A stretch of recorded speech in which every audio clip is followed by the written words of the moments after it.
तो कैसे हो आप सभी लोग। तो आज के इस वीडियो में हम बात करने वाले हैं मंडला मर्डर्स के एपिसोड 6 के बारे में। अगर आपने अभी तक पिछले सारे एपिसोड्स नहीं देखे हैं 1 to 5 तो प्लीज़ यार जाइए, वहाँ पर प्लेलिस्ट पड़ी है हमारे चैनल पर, उसे आप ज़रूर चेकआउट करिए और 1 to 5 देख कर आइए, उसके बाद एपिसोड 6 का मज़ा लीजिए। तो यार शुरू करते हैं एपिसोड 6। यार एपिसोड 6 की बात करें तो वहाँ पर 20 साल पहले की चीज़ें दिखाई जाती हैं, जहाँ पर जिमी खान अपने बेटे को फ़ोन करते हैं लद्दाख से कि यार यहाँ काफ़ी ज़्यादा ठंडी है ये वो, और नेटवर्क नहीं था इसलिए फ़ोन नहीं कर पाया। कि तभी उनका बेटा उनको बताता है जुल्फ़ी की जो है माँ नहीं रही। अब जो उसकी मौसी हैं वो कहती हैं कि अब आपको आने की कोई ज़रूरत नहीं है, हमारी बहन अब नहीं रही, मैं इस बच्चे को लेकर के अपने साथ जा रही हूँ।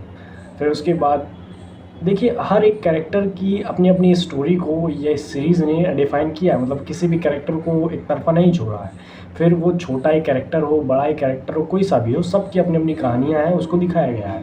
अब साल 2022 चरणदासपुर डिस्ट्रिक्ट, और ये एवं ही स्टोरी नहीं दिखाई जा रही, इसका भी एक कनेक्शन है, बताएंगे।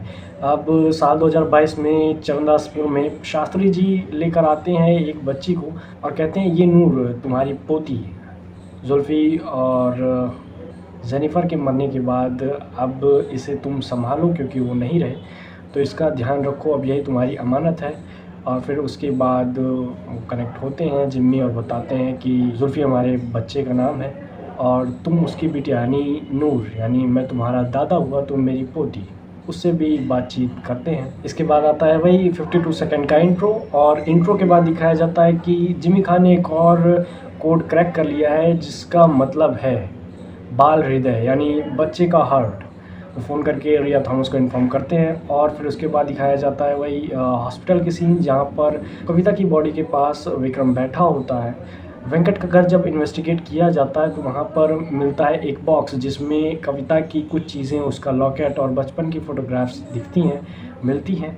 और वहाँ से ये पता चलता है कि यार वेंकट और कविता बचपन में दोस्त थे और एक दूसरे को नहीं, वेंकट ही कविता को काफ़ी चाहता था तो उसकी चीज़ें कलेक्ट करता था। हाँ, यहाँ तक कि इतना चाहता था कि वो विक्रम के घर में कैमरा तक लगा दिया था जहाँ पर कविता रहती थी, ताकि उस पर नज़र रख सके और हर एक चीज़ का ध्यान रखता था। इसके बाद अनन्या भारद्वाज उस हॉस्पिटल में आती हैं और काफ़ी गुस्से में होता है विक्रम और कहता है कि तुम ही ने डिस्चार्ज पेपर पर साइन किए थे ना, तभी ये कविता उस हॉस्पिटल से जहाँ पर बेहोश होने के बाद इसको एडमिट कराते हैं वहाँ से वो डिस्चार्ज की गई है। बिना तुम्हारे साइन के वो डिस्चार्ज नहीं की जा सकती। तो अनन्या बताती है कि हो सकता है वेंकट जब सारे पेपर साइन करा रहा था तो मुझसे डिस्चार्ज के पेपर साइन करा लिए। तभी उस रूम में एक नौकर दौड़ कर आता है और अनन्या भारद्वाज को कहता है कि ऋतिक बाबा गायब हो गए हैं, मतलब कोई उन्हें किडनैप कर लिया है। तो काफ़ी ज़्यादा डर जाती हैं, रोती हैं, चिल्लाती हैं और कहती हैं कि मेरे बच्चे को कुछ नहीं होना चाहिए विक्रम। और रिया भी आश्वासन देती है कि कुछ नहीं होगा। कि तभी रिया बोलती है विक्रम से कि नेक्स्ट जो मर्डर होना है वो किसी बच्चे का होना है, चाहिए बाल हृदय खूनी को। तो और भी ज़्यादा डर जाती हैं अनन्या और बाकी विक्रम और रिया, और विक्रम भी कहता है कि कुछ नहीं होने देंगे। नेक्स्ट सीन में दिखाया जाता है कि वेंकट जो है अपने घर से कुछ चीज़ों को लेकर के भाग जाता है और तभी वहाँ पर विक्रम भी पहुँचता है। तो उसे कुछ चीज़ें मिलती हैं कि हाँ, मतलब हार्ट बना हुआ कविता वेट्स वेंकट ये सब लिखा है, और वहाँ पर एक लोकेशन, मतलब एक होटल की भी लोकेशन पता चलती है। तो गेस करता है कि हाँ, हो सकता है वहाँ पर वेंकट छुपा हो, और फिर उसके बाद पीछा करते हुए वहाँ पर जाता है। कि दूसरे ही पैरेलल में साइड में दिखाया जाता है कि पुलिस वालों ने अनन्या भारद्वाज के घर से बाहर एक एम्बुलेंस को जाते हुए देखा था। तो हो सकता है ऋतिक बाबा यानी जो अनन्या का बेटा है वो उसी गाड़ी में हो, उसी एम्बुलेंस में। तो हर एक हॉस्पिटल में पूछताछ होती है तो पता चलता है कि हाँ, एक हॉस्पिटल है जहाँ से एम्बुलेंस एक दिन से गायब है, उसका कोई अता पता नहीं है। और एक फील्ड में एक फील्ड ही कह सकते हैं, वहाँ पर एक एम्बुलेंस को देखा जाता है। पुलिस वाले रिया को इन्फॉर्म करते हैं, वो अपनी पूरी टीम के साथ जो एक नया ऑफिसर है उसको भी लेकर के सारी टीम वहाँ पर इकट्ठा होती है और कहती है कि हमें उस बच्चे को बचाना ही होगा। विक्रम उस होटल में पहुँच जाता है और वहाँ पर वो देखता है कि यार सीसीटीवी कैमराज जो घर में इक्विप किए गए थे, वेंकट ने जो कविता के घर में किए थे, वो सीसीटीवी कैमरा की रिकॉर्डिंग्स देख रहा होता है वहाँ सोफा पर बैठ कर, और काफ़ी ज़्यादा गुस्से में होता है विक्रम। तो उसकी कुटाई कर देता है, मतलब अच्छे से धोता है,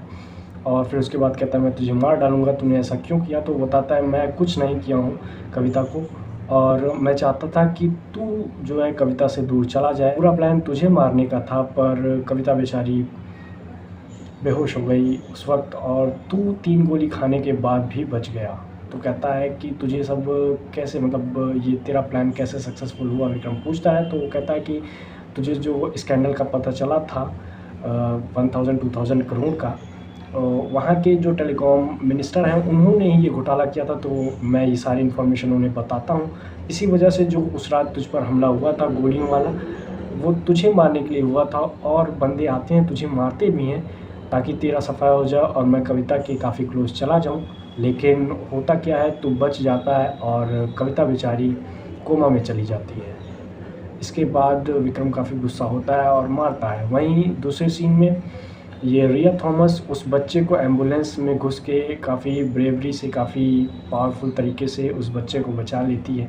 हाँ, मतलब काफ़ी बहादुरी का काम है यार, इतने सारे गन्स मशीन्स लगे होते हैं उसके अंदर, और वहाँ से उस बच्चे को बचा लेती है। अनन्या काफ़ी खुश होती है और थैंक यू बोलती है कि थैंक यू यार, तुमने मेरे बच्चे को बचा लिया। मैं तुम्हारा हर समय किसी भी सिचुएशन में जो भी कातिल है उसको पकड़ने के लिए अपने पॉलिटिकल एफर्ट्स दूंगी और तुम्हारी मदद ज़रूर करूंगी, थैंक यू सो मच। लेकिन अभी भी रिया शॉक में है। वो कहती है कि नहीं, इतना आसान वो खूनी नहीं है कि बच्चे को यहाँ पर छोड़कर चला जाए, कुछ तो गड़बड़ है। ये उस बच्चे की बात नहीं है, मतलब ऋतिक तो बस एक यूं ही उठाया गया है, मुझे लगता है ये उस किलर का काम नहीं है। जो किलर है वो अभी भी किसी बच्चे का शिकार करने के लिए तैयार हो रहा है। इसके बाद दूसरी सीन आती है जहाँ पर जमील खान बुक्स पढ़ रहे होते हैं और कहते हैं कि इन आयस्तियों के बारे में, यानी जो एक्सपेरिमेंट शुरू में हुए थे उनके और मशीन्स के बारे में जो सबसे ज़्यादा जानकारी थी वो थी क़यासुद्दीन, यानी इनके दादाजी को। उसी बुक से ये भी पता चलता है कि क़यासुद्दीन ने गांव वालों के साथ मिलकर आयस्तियों के ठिकानों को आग लगा दी थी और तबाह कर दिया था, और क़यासुद्दीन का पोता म्यूनिद्दीन वो भी इन्हीं आयस्तियों के द्वारा मारा गया था। जिमी खां फिर सोचते हैं कि यार म्यूनिद्दीन तो बड़े भाई साहब का नाम था। ये भी कहते हैं कि उन्हें तो पैदा होते ही एक जानलेवा बीमारी थी, जो कि बीमारी नूर को भी थी, पर वो ये सोचते हैं कि यार अगर उन्हें आयस्तियों ने मारा है, बीमारी ने नहीं, तो क्या खान साहब उनके लिए आपने वरदान लिया था। अपने ग्रैंडफादर की फ़ोटो की ओर देखकर बोलते हैं, और फिर उसके बाद वही ग्रैंडफादर की सीन, यानी क़यासुद्दीन की सीन दिखाई जाती है। वो वरदान मांगते हैं, अंगूठा कट करवाते हैं, और फिर जिमी खां ये भी गेस करते हैं कि क्या वो था बाल हृदय। इसके बाद वो काफ़ी ज़्यादा डर जाते हैं और कहते हैं कि क्या नूर की बात तो नहीं हो रही इस बाल हृदय को लेकर के। और फिर वो उस फ़ोटो को देखते हैं जहाँ पर जुल्फ़ी और नूर और उसकी वाइफ होती हैं। जुल्फ़ी का भी अंगूठा कटा होता है, तो कहते हैं क्या जुल्फ़ी तुमने लिया था वरदान। जिमी खां काफ़ी ज़्यादा डर जाते हैं और नूर को आवाज़ देते हैं। नूर एक जगह बैठी होती है काफ़ी शॉक्ड, और फिर जिमी खां उसके पास आते हैं और इशारा करती है बच्ची नूर, दिखाती है कि वहाँ कोई साया है, कोई डाकू खड़ा है।